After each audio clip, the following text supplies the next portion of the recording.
আজকে আমরা যাচ্ছিলাম চন্দননগরের জগদ্ধাত্রী ঠাকুর দেখতে। জগদ্ধাত্রী পুজো বলতে তো সবাইকারই চন্দননগরের নামই আগে মনে আসে। তো আজকে আমরা যাচ্ছিলাম, আর বৃষ্টি তো সারা বছরই, এই বছর সমস্ত দুর্গাপুজো বলো কালী পুজো বলো বৃষ্টি তো থাকবেই। তো প্রথমেই আমরা চলে গেছিলাম ভদ্রেশ্বরে তেঁতুলতলায় মেজো মাকে দেখতে। তো মেজো মায়ের মুখটা দেখে তো মনটা মুগ্ধ হয়ে গেল।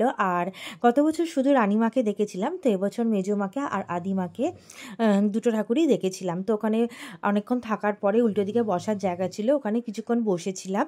দেন আমার ভাই জগদ্ধাত্রী ঠাকুরের ছবি কিনছিল, আর এই জগদ্ধাত্রী ঠাকুরের অনেকগুলো ছবি দেখছিল, একটাই ছবি নিয়েছিল, এইটাই নিয়েছিল।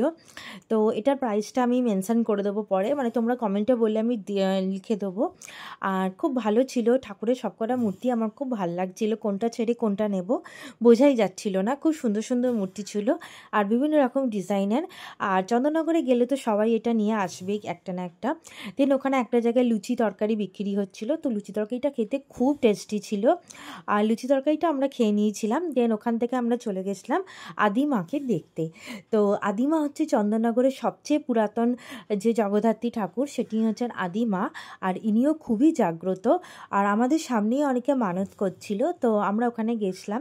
আর বৃষ্টি পড়ায়, মানে এখন তো আমাদের ওয়েদারটা একটু ঠান্ডা হয়ে গেছে, বাট ওই টাইমটাতে জগদ্ধাত্রী পুজোর টাইমে খুব বৃষ্টিটা, মানে গরমটা খুব বেশি ছিল। সিংহের মুখটা দেখো পুরো সাদা সিংহ, আর মায়ের মুখটা দেখো কি সুন্দর।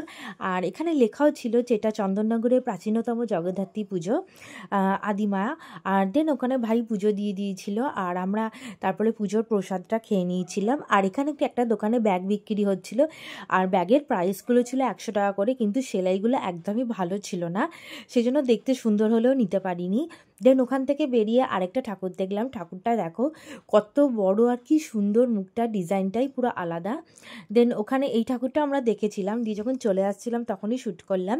আর এই পরের প্যান্ডেলটা দেখো, মানে আলাদা রকমেরই দেখতে, এত সুন্দর লাগছিল। মানে দুর্গাপূজা আসলে কলকাতায় এত ভিড় হয়তো ঠিক করে দেখতে পারি না। আর তো এখানে জগদ্ধাত্রী মাকে দেখে খুব ভাল লাগে, এই সুন্দর সাজটা ল্যাভেন্ডার কালারে, মায়ের মূর্তি, আর মানে উচ্চতা, এত বড় ঠাকুর দেখতে আমার এত ভালো লাগে, মানে মনটা আলাদা রকমেরই হয়। আর এখানে প্রপার পুরো পুজো হচ্ছিল, যেহেতু আমরা অষ্টমীর দিনকে গেছিলাম না, অষ্টমীর দিনকে গেছিলাম। আর এই ছোট্ট সাদা কুকুরটা কি কিউট ছিল।